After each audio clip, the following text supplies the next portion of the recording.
دوستو، پہلی جنگ عظیم کے دوران حکومتوں کو جتنا خوف مخالف افواج سے تھا اتنا ہی انقلاب سے بھی تھا۔ 1917 میں بھی جب جنگ کا نتیجہ میدان میں نہ ہو سکا اور حوصلے پست ہونے لگے تو دونوں اطراف نے ایک دوسرے کو اندرونی شکست دینے کی ٹھانی۔ حکومتوں کو فکر تھی کہ جنگ کی تھکان سے کیسے نپٹا جائے، کیسے فوج میں بے چینی کو بغاوت میں بدلنے سے روکا جائے اور بغاوت کو انقلاب بننے سے روکا جائے۔ اسی کو مخالفین نے ایک ہتھیار کے طور پر استعمال کیا تاکہ دشمن ملک میں دنگے کرا کر اپنے مقاصد حاصل کیے جائیں۔ اسی لیے مصر سے لے کر ڈبلن تک اتحادیوں اور جرمنوں نے اپنے ایجنٹس پھیلائے۔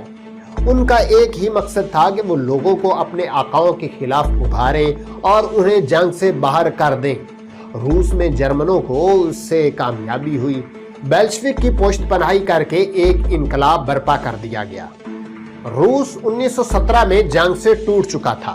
بے بہا نقصان، نالائق حکمران اور کرپشن کے علاوہ ایک 900 میل لمبی سرحد کے دفاع کے لیے سامان جنگ پہنچانے سے فوج کا مورال گر چکا تھا۔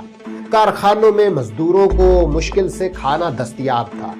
8 مارچ 1917 کو مظاہرے شروع ہوئے لیکن زار نے ان کو دبانے کا حکم دیا اور خون خرابہ شروع ہوا۔ 50 لوگ مارے گئے۔ اس قتل عام نے فوج کو سوچنے پر مجبور کیا کہ وہ اپنے لوگوں کا دفاع کریں جو روٹی مانگ رہے تھے یا زار کا۔ ببرک میں کچھ سپاہیوں نے مشورہ کیا کہ اب وقت آ گیا ہے، ہم اپنے بھائیوں، ماؤں بہنوں اور دوسرے عزیز و اقارب کے شانہ بشانہ اس جد و جہد میں حصہ لیں، اور ان کا ایک دستہ بھی مظاہرین کے ساتھ شامل ہو گیا۔ برطانوی صحافی آرتھر رینسم اپنے لندن کے دفتر تار بھیجتا ہے اور لکھتا ہے 200 لوگ مارے گئے ہیں، مقامی پولیس کا سربراہ مرا پڑا ہے، انقلاب بلا شبہ شروع ہو چکا ہے۔ مظاہرین اور فوج کے دستوں نے شہر کے مرکز، ریلوے اسٹیشنز اور ٹیلی فون ایکسچینج پر قبضہ کر لیا ہے۔ شہر میں خوشی کی ایک لہر دوڑ گئی تھی۔ زار کو عہدے سے ہٹا دیا گیا، ایک عبوری حکومت بنائی گئی۔ جرمنی نے اس صورتحال کا فائدہ اٹھانا چاہا۔ لندن اور فرانس میں بھی خوف کی ایک فضا پھیل چکی تھی کیونکہ وہاں بھی جنگ کی وجہ سے حالات کچھ مختلف نہ تھے۔ لندن اور اسکاٹ لینڈ میں بھی لوگ باہر نکلے، ہڑتالیں ہوئیں۔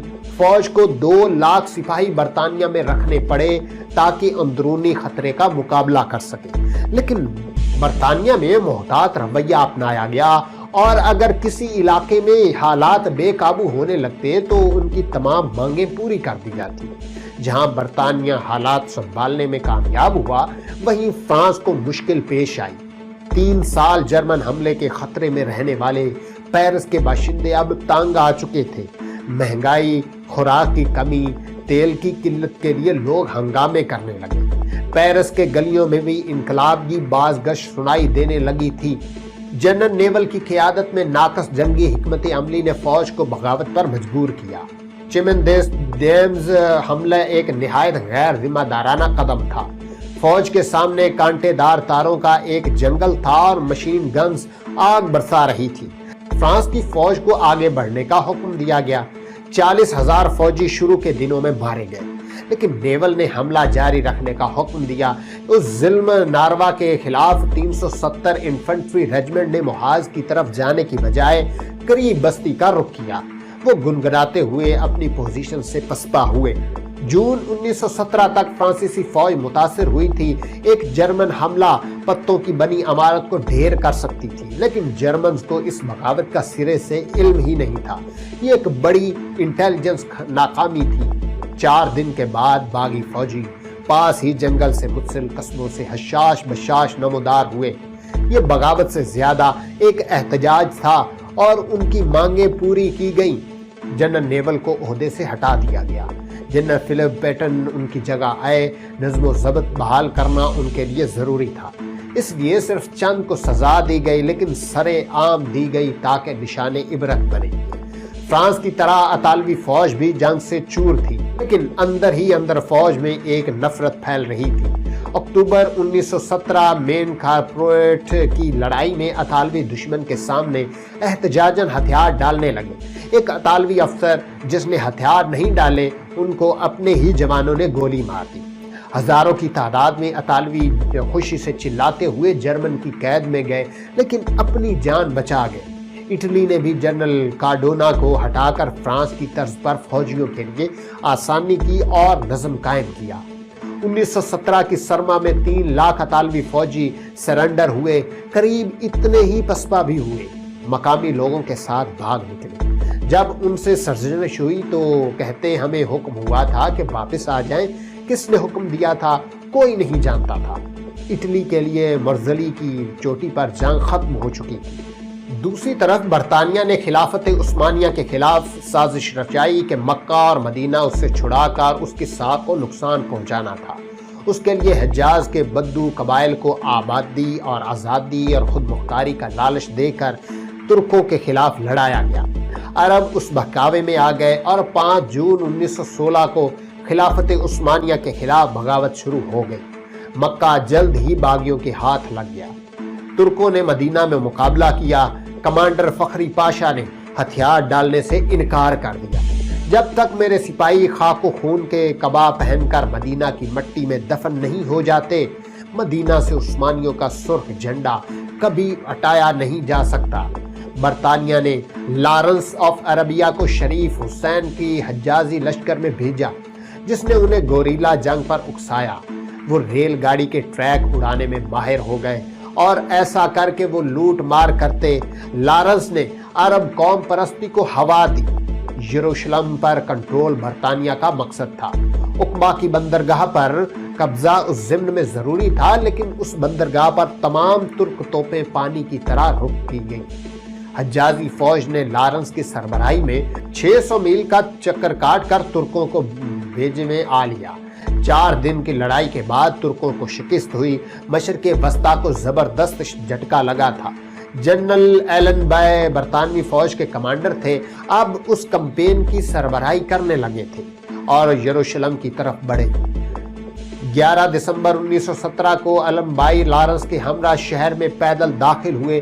اب عربوں کو معلوم ہوا کہ وہ خود مختاری پانے کی بجائے ترکوں کے اثر سے نکل کر غیر مسلم آقاؤں کی غلامی میں آ گئے۔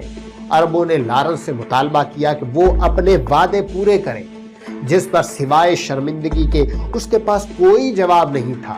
جہاں برطانیہ جرمن اتحادی ترکوں کے خلاف برسر پیکار تھا، وہاں جرمنی برطانیہ کی کمزوری یعنی آئرلینڈ میں وار کرنے والا تھا۔ برطانیہ نے آئرلینڈ کو خود مختار حکومت کا وعدہ کیا تھا، لیکن جنگ کی وجہ سے اس پر عمل نہیں ہوا۔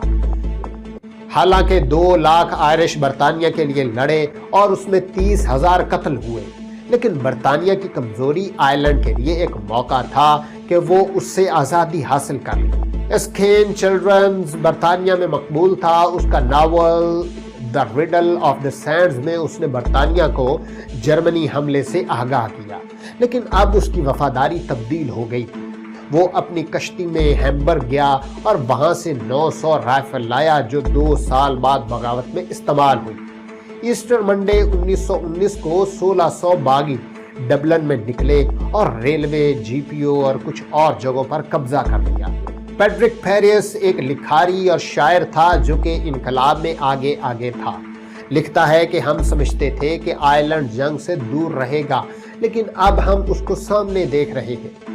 اس سب کی شروعات اگست 1914 میں ہوئی، جب سر راجر کھیمسٹ، جو ایک آئرش ریپبلکن تھا اور کسی دور میں برطانوی اسٹیبلشمنٹ کا دلدادہ تھا، اس نے کائزر کو لکھا کہ وہ آئرش کی مدد کریں اور جرمن مداخلت سے وہ برطانیہ سے آزادی پا لیں گے۔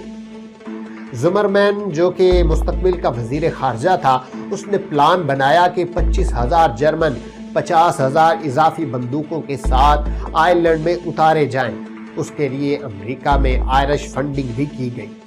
اس کا خیال تھا کہ بغاوت ہوتے ہی فوج میں آئرش لوگ بھی ان کے ساتھ مل جائیں گے۔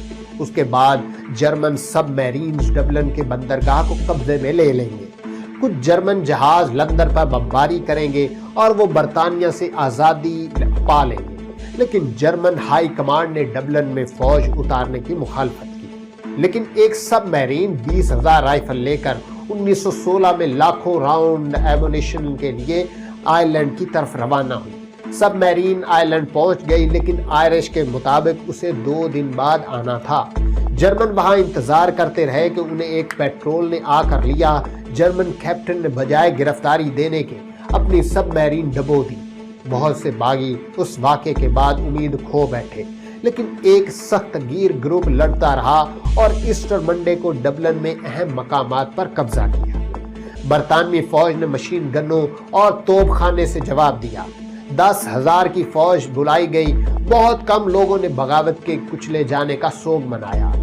باغیوں کو حراست میں لیا گیا اور لوگوں نے اس پر سڑے ہوئے پھل برسائے، کیونکہ ان میں سے بہت سو کے بیٹے، باپ اور شوہر فرانس میں محاذ پر تھے اور وہ باغیوں کے جرمنی سے روابط پر سیکھ پاتے۔ برطانوی حکومت نے سخت اقدام لیا جو آگے جا کر ان کے لیے بہت مشکل ثابت ہوا۔ انہوں نے تمام باغی قیادت کو موت کی سزا سنا دی۔ پیرس نے گناہ قبول کیا اور سب سے پہلے اسے سزا ہوئی۔ اگلے 10 دن میں اور لوگ بھی لائے گئے۔ جیمز کوئنلی زخمی تھے، کھڑے نہیں ہو سکتے تھے، انہیں نیچے بٹھا کر گولیاں ماری گئی۔ ڈبلن خاموش ہو گیا، لیکن برطانیہ نے 16 باغیوں کو شہید بنا دیا گیا۔ دوستو، پہلی جنگ عظیم کی سیریز ابھی جاری ہے۔ اگلی ویڈیو کے لیے ہمارے چینل کو سبسکرائب کریں اور بیل آئیکن پر لازمی کلک کریں۔